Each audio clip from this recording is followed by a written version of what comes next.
Well, I thank Richard Gage for that. Because otherwise, these names, everybody dies out. And the fact that you can't argue with science. And Richard Gage has started out, I don't know how much you started out with, Richard, but it's up to over 1,400. And I really, really want to give him thanks for that and welcome him to the stage.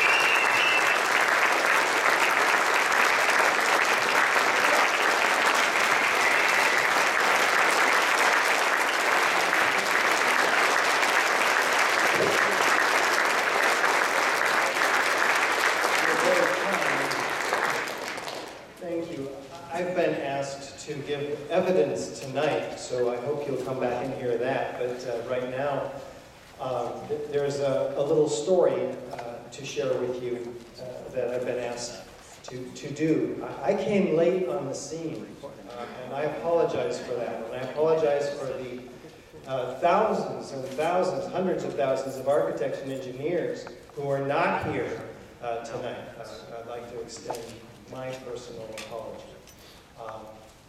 I have talked to many of them, and until we get them in front of the evidence that you're going to see tonight, they don't want to hear it, just like the experience that many of you have had. They don't want to see it. 10 years ago, I watched the towers come down on TV, and I was just in a state of shock. I didn't know what I was looking at. None of us had seen anything like that kind of destruction before, save some very explosive events.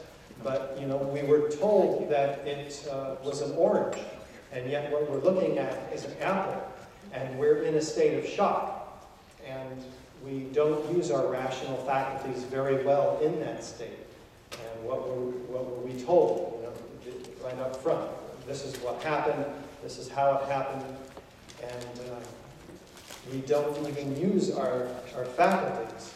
This didn't look anything like one would expect a gravitational collapse to look like between towers. I didn't even see Building 7 come down until 4 years ago. And when I was shown that, I said, well, sure, you know, that's a controlled demolition. Just like Danny Jawenko. It's a team of experts did that, he said, without knowing that it happened on 9/11. And then when asked, did you know this happened on 9/11? He says, they must have worked very fast. You know, that's what was up for him there. He knew. I was very conservative. I was a Ronald Reagan Republican. This is really actually true. I voted for him twice. When we were going to go in and get those perpetrators in Afghanistan, I was all for it. When we were going to get the perpetrators in Iraq and prove that they were responsible at the UN Colin Powell, I was very excited because I wanted justice. So you can see where I'm coming from. And then when that fateful day, March 2006, the radio got turned on in my van on my way to a construction observation. I heard Bonnie Faulkner on KPFA's Guns and Butter program.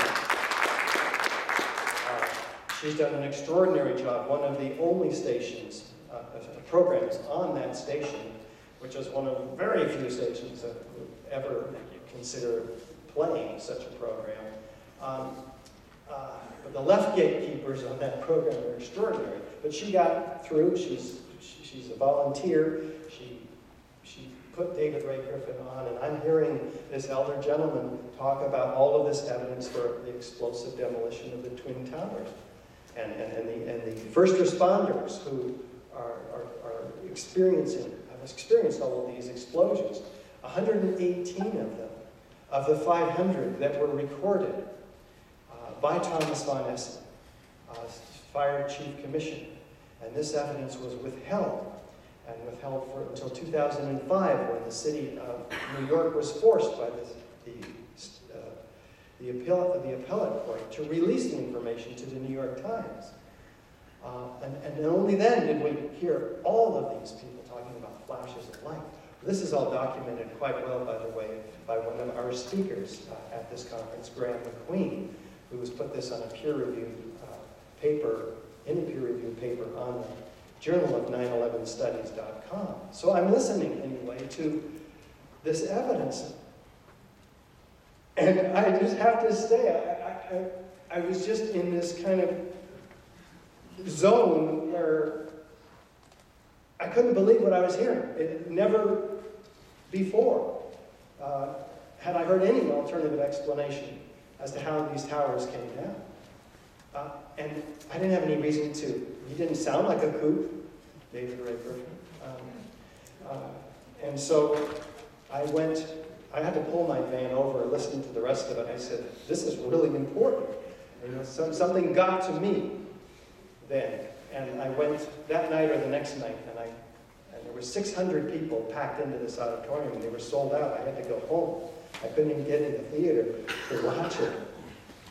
But I remember thinking, if this is really true, then how are they letting him speak? You know? How have they let me speak for 4 years now? They don't seem to be bothering most of us who are speaking. I feel really fortunate about that. We can get the word out. I'm not looking forward to the time when I do get threats. I imagine that's coming. I don't know. This is all new to me. I'm just an architect, a pretty normal architect. I worked 40 hours a week. I designed high schools and civic centers and animal shelters, and before that, residences. The 15 architects and engineers that I worked for in the San Francisco Bay Area thought I was nuts when I brought this information. I started talking to them. Have you ever heard of Twin Towers coming down by explosions, conspiracies? One of them had. The rest of them thought I was nuts. And so I found out about Stephen Jones. He had a PowerPoint. I downloaded it. I took it to the office. I said, I'm going to buy you guys pizza, and you're going to listen to this. They said, okay. They all came. Afterward, they all agreed with me. Oh my God, you're right. These were brought down by explosions. Every one of them. Once they got in front of the evidence. So I said, wow, this is incredible. All 14 out of the 15 signed a petition. The other one was my boss, and he was Middle Eastern, so he didn't want to sign it. You know, he was concerned. So we start out with one architect and engineer for 9/11 Truth, yours truly, and then we had 15.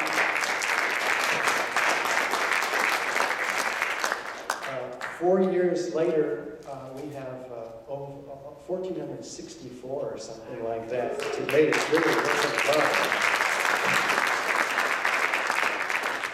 We have over 40 volunteers who work anywhere from 20 to 40 hours a week for 89 Truth on 20 different committees with 20 conference calls. I'm on every one of them. So I'm on the conference calls 20 hours a week with an international team of people who are supported in their work by over 200 sustaining supporters.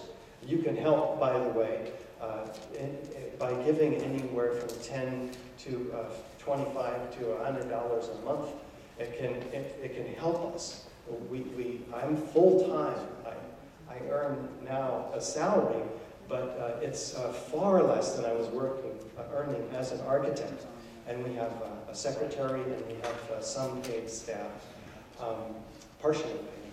And so there's so much more work that we can do. But what are we doing? We're speaking around the world every other weekend. We're coming up. We'll be in a 10-city Midwest tour in April for 2.5 weeks. After that, in mid-May, Atlanta and in Florida. And then we've been invited to go on a Celtic tour, Ireland, Scotland, Wales, England, with 7 stops, including Cambridge University.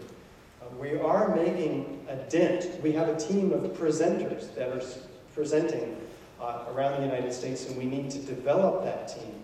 We meet on Monday nights at 6 p.m. Pacific, for those of you who are speakers. We have, there's architects here who are on that team as well, and engineers. We have a congressional outreach team led by one of our attendees here, Wayne Costa, right here in Connecticut. He's extraordinary. He's looking for opportunities. There's Wayne back there. Talk to Wayne about what you can do to help. He, as the head of this team, has gotten the Blueprint for Truth, actually the San Francisco Press Conference, our latest DVD, announcing 1,000 architects, into the hands of every congressperson and senator, along with our VIP packet, our 9/11 investigator newspaper, our street brochure. I mean, we have the materials that you can use to enhance your credibility when talking about 9/11 truth. You've heard a few of the speakers say, including Geraldo today, yeah, those noisy protesters, I don't know, but the fact that they have all of these architects and engineers, that's pretty hard to dismiss. And so use us. We have an incredible body of materials where the evidence is fairly well laid out for you. And you can take them, they're cheap, 8 cents a piece or something in bulk, these cards. You can hand them out. And what do you say? I'm a conspiracy theorist, and this is my favorite conspiracy theory. No. Just ask the question. Hold up the card and say, there's 1,400 architects and engineers calling for a new investigation of this building, Building 7. It looks like a controlled demolition. What do you think? Will you help me figure this out? Ask them for their advice, particularly architects and engineers. Email every architect and engineer in your community. Media representatives, your congressman. We have a letter you can download in our download section of our website under Take Action, both of those. And you can send email that letter to any number of people, including your friends. The ones you've lost anyway, because you said the wrong thing to them, or in the wrong way. Try this. Okay, so see, I'm not alone here. I have architects and engineers with 25,000 years of technical professional experience. We're here to serve. I mean, I have never been an activist before. And 4 years ago, my whole life changed. This has taken a very difficult, it's been a very difficult path for me personally. I mean, I've lost my career in a sense. I didn't have time for it anymore. I worked 40 hours a week, then 20, and then I had to say, sorry, I'm just too busy trying to wake up our fellow architects and engineers and countrymen. And so then I went full-time, and there's just not enough hours in the day to get all the work done that we have. The more volunteers we have, the more I have to get busier trying to assist them. So we need you to assist us on any number of teams, including our cable TV outreach team.